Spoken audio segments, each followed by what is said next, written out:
Hi friends, welcomes to Kana's home life. வாங்க இன்றைக்கி ஒரு கேக் செய்கிற வீடியோ பார்க்கலாம். வீடியோக்குள்ளே போகிறதுக்கு முன்னாடி அப்படியே இந்த கேக்லாம் செய்கிறதுக்கு முன்னாடி என்னோடய வீட்டு வேலைங்கள்லாம் அப்படியே பார்த்துட்ருக்கேன். ஏன்னா வந்துட்டு கொஞ்சம் நேரம் கழித்து ஸ்கூல்லேருந்து என் பொண்ணு வந்துடுவா, ஜனனி வந்துடுவா.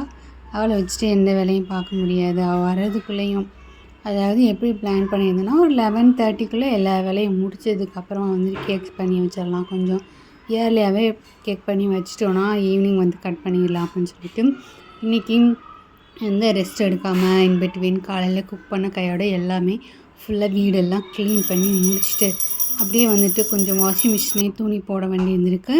அந்த துணி எல்லாமே போட்டுட்டு அப்புறம் எல்லாமே பண்ணிவிட்டு கொஞ்சம் நானும் பிரேக்ஃபாஸ்ட்லாம் சாப்பிட்டுட்டு அதுக்கப்புறம் தானே கேக் செய்ய ஆரம்பித்தேன். இந்த ரெசிபி வந்து ஃபுல்லாக பாருங்கள், உங்களுக்கு யூஸ்ஃபுல்லாக இருக்கும்னு நினைக்கிறேன். ஏன்னா டீட்டெயிலாக வந்துட்டு மெஷர்மெண்ட்டோடு சொல்லியிருக்கேன். நீங்கள் வந்துட்டு நோட் பண்ணி வச்சுக்கோங்க. பக்கத்தில் வந்துட்டு ஒரு புக் வச்சு நோட் பண்ணிக்கோங்க. இல்லைன்னா நான் உங்களுக்கு வந்துட்டு கேப்ஷனில் அதாவது டிஸ்கிரிப்ஷனில் இது வந்து கொடுக்குறேன். நீங்கள் வந்துட்டு அந்த கேக்கை ட்ரை பண்ணி பாருங்கள். சூப்பராக இருக்கும், சூப்பர் டேஸ்ட்டாக இருக்கும். வீட்டிலே வந்துட்டு பண்ணிடலாம். அதே மாதிரி இந்த க்ரீம் வந்து சொல்லியிருப்பேன், ஃப்ரோஸ்டிங் க்ரீம் ரொம்ப சிம்பிளாக இருக்கும். உங்களோட பிஸ்னஸ் கூட நீங்கள் இதெல்லாம் யூஸ் பண்ணிக்கலாம், ஹெல்ப்ஃபுல்லாக இருக்கும். ஹாய் ஃப்ரெண்ட்ஸ், ரொம்ப நாள் ஆச்சு என்னோடய பேக்கிங்கில் திங்ஸ்லாம் எடுத்து. ஏன்னா பிளெண்டர் வந்து காணாமல் போச்சு. பிளெண்டர்னால் ஃபுல்லாக காணாமல் போகல, அந்த விஸ்க் இருக்கு இல்லையா, அது மட்டும் காணாமல் போயிடுச்சு. அதனால தான் எல்லாத்தையும் வந்துட்டு எடுத்து க்ளீன் பண்ணிவிட்டு தொடச்சி வச்சிட்ருக்கேன். இது பார்த்தீங்கன்னா தான் இந்த ரெசிபி தான் ரொம்ப நாளைக்கு முன்னாடி நான் செஞ்சுருக்கேன். ஆனால் வந்துட்டு நான் ரெசிபி ஷேர் பண்ணவே இல்லை, போஸ்ட் பண்ணவே இல்லை. நேரம் அதனால் போஸ்ட் பண்ண முடியல. இன்றைக்கி நான் வந்துட்டு ஷேர் பண்ணுறேன். ஏற்கனவே செஞ்சு பார்த்து கேக் தான், ரொம்ப சூப்பராக இருக்கும். ரொம்ப சிம்பிள் தான். இன்க்ரீடியன்ட் மட்டும் கொஞ்சம் இதில் இருக்க இன்க்ரீடியன்ஸ்லாம் கரெக்டாக நம்ம வந்துட்டு வச்சுருக்கணும், அவ்வளோதாங்க. இப்போ வந்துட்டு பார்க்கலாம். இல்லைங்க, இந்த பிளெண்டர் தான் ஆக்சுவலி. இது வாங்கி பார்த்தீங்கன்னா 4 years கிட்ட ஆச்சு இந்த பிளெண்டர் வந்து. அப்போ வந்து எனக்கு ஓடிஜி கிடையாது, பிளெண்டர் மட்டுமே வச்சுருந்தேன். சும்மா ஏதாச்சும் பேன் கேக் பண்ணுறதுக்கு, இல்லைன்னா குக்கரில் நம்ம கேக் பண்ணுவோம் இல்லையா, அந்த மாதிரி இதுக்கெலாம் வந்துட்டு இந்த பிளெண்டர் வந்து நான் யூஸ் பண்ணியிருக்கேன். ஏன்னா அப்போ 4 years முன்னாடி பார்த்தீங்கன்னா இந்த பிளெண்டர் பார்த்தீங்கன்னா 450க்கு தான் நான் வாங்கியிருந்தேன். 450 460 தான் வாங்கியிருந்தேன். இப்போ வந்து இந்த பிளெண்டரோட விலை பார்த்தீங்கன்னா 1000 rupees. இந்த பிளெண்டரோட மிந்த்ராவில் தான் வாங்கியிருந்தேன். அமேசான், ஃப்ளிப்கார்ட்டில் வந்து இந்த பிளெண்டர் இல்லை, மீஷோலே கிடையாது. மிந்த்ராவில் இந்த பிளெண்டர் வந்து இருக்குது. பயங்கர குவாலிட்டியானதுங்க. எவ்வளோ நேரம் நம்ம இது வந்துட்டு பண்ணாலுமே வந்துட்டு நல்லா வேலை செய்யும். இது வந்து எந்த கம்ப்ளைண்ட்டுமே இருந்ததில்லை. இந்த இது பார்த்தீங்களா, அந்த பாட்டு விஸ்க் இது மட்டும் காணாமல் போயிடுச்சு. இது என்ன பண்ணால் மீஷோவில் அகெயின் ஒரு வாட்டி ஒரு 250 rupeesக்கு பிளெண்டர் இருக்குது பார்த்தீங்களா, அதை வாங்கி விஸ்க்கு வந்து நல்லா குவாலிட்டியாக தான் இருக்குது. அதை வாங்கி நான் இதில் வந்துட்டு அட்டாச் பண்ணியிருக்கேன். கரெக்டாக வேலை செய்யுது. இது எங்கே நான் மிஸ் பண்ணேன்னு தெரியல. நான் வரும்போது அங்கேயே விட்டுட்டேனா இல்லைன்னா இங்கே தான் எடுத்து வைக்கும்போது விட்டுட்டேன்னு தெரில, அது தேடணும். இது பார்த்திங்கன்னா நல்லா இருக்குங்க. இது வந்து லிங்க் வந்து நான் கொடுக்குறேன் உங்களுக்கு கீழே. நீங்கள் இப்போ வந்து 1000 rupees 1200 கிட்டே இருக்குது. ஒரு 1000க்கு ஒரு நல்ல ஒரு பிளெண்டர் வாங்கணும் அப்படின்னு நினச்சிங்கன்னா இது வாங்குங்க. மற்றபடி நீங்கள் ஃப்ளிப்ஸ் அந்த மாதிரி போனீங்கன்னா 2000 3000க்கு இருக்கும். அந்த ரேஞ்சுக்குமே அதாவது என்ன சொல்கிறது, அந்தளவுக்கு இது குவாலிட்டியான பிளெண்டர். நல்லா வெயிட்டாக சூப்பராக இருக்கும். இது வைக்கிறதுக்கு வந்துட்டு அந்த ஒரு இது கொடுத்துருக்காங்க, ஸ்டாண்டு கொடுத்துருக்காங்க. நம்ம பிளெண்ட் பண்ணிவிட்டு ரெஸ்ட் ஆஃப் டைமில் வந்துட்டு இதை வச்சுக்கலாம். நம்ம ஃப்ளோரில் வச்சு இப்படி வச்சுக்கலாம். லிங்க் கொடுக்குறேன், நீங்கள் வந்து யூஸ் பண்ணி பாருங்கள், மிந்த்ராவில் இருக்குது. அப்புறம் வந்துட்டு அவ்வளோதாங்க. இந்த பேக்கிங் திங்ஸ்லாம் கொஞ்சம் ஓரளவு நான் வச்சுருக்கேன். வீட்டில் வந்துட்டு நான் கேக் பண்ணுற அளவுக்கு ஓரளவு வச்சுருக்கேன். அதை வச்சு நம்ம வந்துட்டு சூப்பரான அந்த கேக் வந்துட்டு ரெசிபி பார்த்துடலாம், டக்குன்னு பார்த்துடலாம். இப்போ வந்து பார்த்திங்கன்னா என்னென்ன தேவை எல்லாம் பார்த்தாச்சு. இன்க்ரீடியன்ஸ் வந்து மொத்தமாக பார்த்துடலாம். மாவு, அப்புறம் கொக்கோ பவுடர், சாக்லேட் கேக் பண்ண பிறகு கொக்கோ பவுடர் தேவைப்படுது. அந்த ஃப்ரோஸ்டிங் பார்த்திங்கன்னா பட்டர் வேணுங்க. அப்புறம் அந்த க்ரீம் சீஸ் வேணும், கண்டிப்பாக க்ரீம் சீஸ் வச்சு தான் பண்ண போகிறேன். அப்புறம் வினிகர் வேணும். அப்புறம் மெல்டட் பட்டர் வேணும், இதுலேருந்து கொஞ்சம் எடுத்துக்கலாம். பேக்கிங் பவுடர் மட்டும் போதும். Vanilla essence. எக்கு வந்து தேவை கிடையாதுங்க, இது வந்துட்டு எக்லெஸ் கேக்கு, அதனால் பட்டர் பேப்பரு, வேணி ஸ்கேலு, அப்புறம் அந்த கப்பு, மெஷர்மெண்ட் கப்ஸ் எல்லாமே. ஒரு 2 பார்ட்டாக பண்ண போகிறீங்க. ரூம் டெம்பரேச்சரில் பட்டர் வச்சுக்கிங்களாங்க, எடுத்து அதில் வந்து அப்ளை பண்ணிக்கணும். சுற்றி ஃபுல்லாமே அப்ளை பண்ணிக்கோங்க, சைட்லலாம். நான் வந்து இந்த மாதிரி ரவுண்டாக கட் பண்ணி வச்சுருக்கேன். இதை போட்டுக்கலாம். நான் வந்து 2 பார்ட்டாக வைக்க போகிறேன், நோட் பண்ணி வச்சுக்கோங்க. 3 கப்பு வந்து ஆல் பர்பஸ் ஃப்ளோர் வந்து ஆட் பண்ண போகிறோம். சுகர் பார்த்திங்கன்னா எப்பவுமே கேக் பண்ணுறதுக்குன்னா கேஸ்டர் சுகர்னு ஒன்று இருக்குங்க, அதை யூஸ் பண்ணுங்கள். அது ரொம்ப நல்லாயிருக்கும், castor sugar.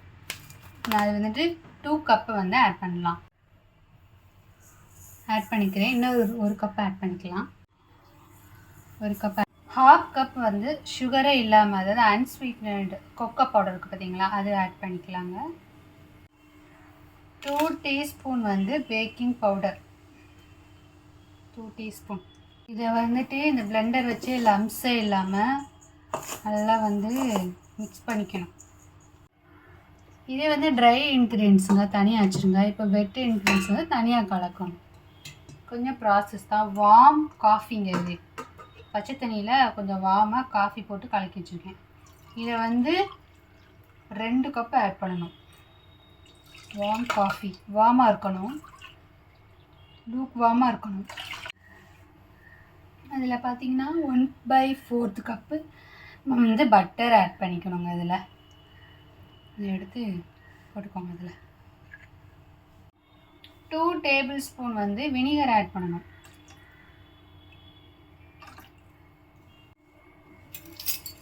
1 tablespoon vanilla essence add பண்ணிக்கலாம். இதை அகெயின் வந்து நல்லா மிக்ஸ் பண்ணிக்கணும். இந்த பட்டர் வந்து நீங்கள் மெல்ட் பண்ணி கூட போடலாம். நான் வந்து அப்படியே போட்டுட்டேன். நல்லா மிக்ஸ் நல்லா கலந்தாச்சா? இப்போ நம்ம இந்த ட்ரை இன்க்ரீடியன்ஸோடு ஆட் பண்ண போகிறோம். இந்த பேட்டர் வந்து பார்த்தீங்கன்னா ரொம்ப தின்னாக தான் இருக்கும். இங்கே பார்த்தீங்களா, இந்த அளவுக்கு தின்னாக தான் இருக்கும். அதனால் நீங்கள் பயப்பட வேண்டாம். இது தின்னாயிடுச்சு கேக் வராதான்ட்டு. சூப்பராக வரும். டேஸ்ட் இதுவே சூப்பராக இருக்கும் சாப்பிட. நம்ம வந்துட்டு 2 லேயராக பண்ணுறோம் இல்லையா, அதனால் வந்து பார்த்திங்கன்னா அதுக்காக தான் இது பண்ணுறோம். மெஷர்மெண்ட் கரெக்டாக இருக்கிறதுக்காண்டி. கேக் வந்து ஒரே இதில் இருக்கணும், ஒரே சைஸில், அதுக்காண்டியா. இதே மாதிரி 300 கிராம் வந்து எடுத்துக்கோங்க. ரூம் டெம்பரேச்சரில் வந்து பட்டர் வந்து ஆட் பண்ணிக்கலாம். நம்ம 1 கப்பு ஆட் பண்ணிக்கலாம். இந்த மாதிரி வந்துச்சா? இப்போ நம்ம என்ன பண்ணணும்னா மற்ற இப்போ வந்து ஒரு 5 கப்பு சுகர் சேர்க்க போகிறோம். அதில் இதில் வந்து முக்கியமாக எந்த சீஸ் இருக்குது பார்த்தீங்களா, அந்த சீஸ் வந்து நீங்கள் அன்சால்ட்டட் வாங்கணும். அது பார்த்து வாங்கிக்கோங்க, தெரியாமல் வாங்கிக்கிறாதீங்க. 5 கப்பு வந்து சுகர் ஆட் பண்ணிக்கலாம். இப்போ வந்து சுகர் வந்து ஆட் பண்ணிட்டேன். இதில் நீங்கள் வந்து பவுடர் சுகர் ஆட் பண்ணிக்கோங்க. இதே இந்த கப்பில் 2 கப்பு வந்து சுகர் ஆட் பண்ணியிருக்கேன். கப்பு கொக்கோ பவுடர் 1 டீஸ்பூன் பார்த்தீங்கன்னா வெனிலா எசன்ஸ். 2 மினிட்ஸ் வந்து பிளெண்ட் பண்ணிக்கலாம்.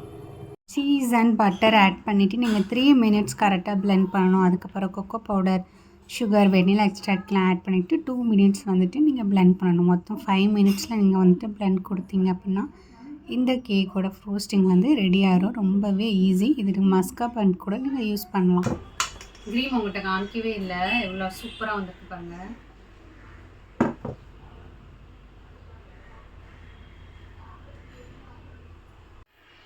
சும்மா எனக்கு தெரிஞ்ச அளவுக்கு க்ரீம் அப்ளை பண்ணியிருக்கேன். இது கட் பண்ணி பார்க்கலாம்.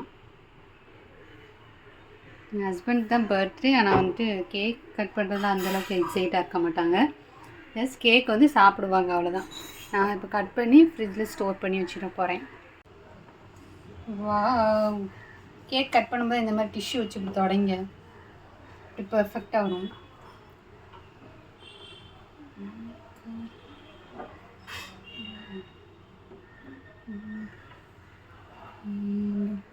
சூப்பராக வந்திருக்கு கேக்கு.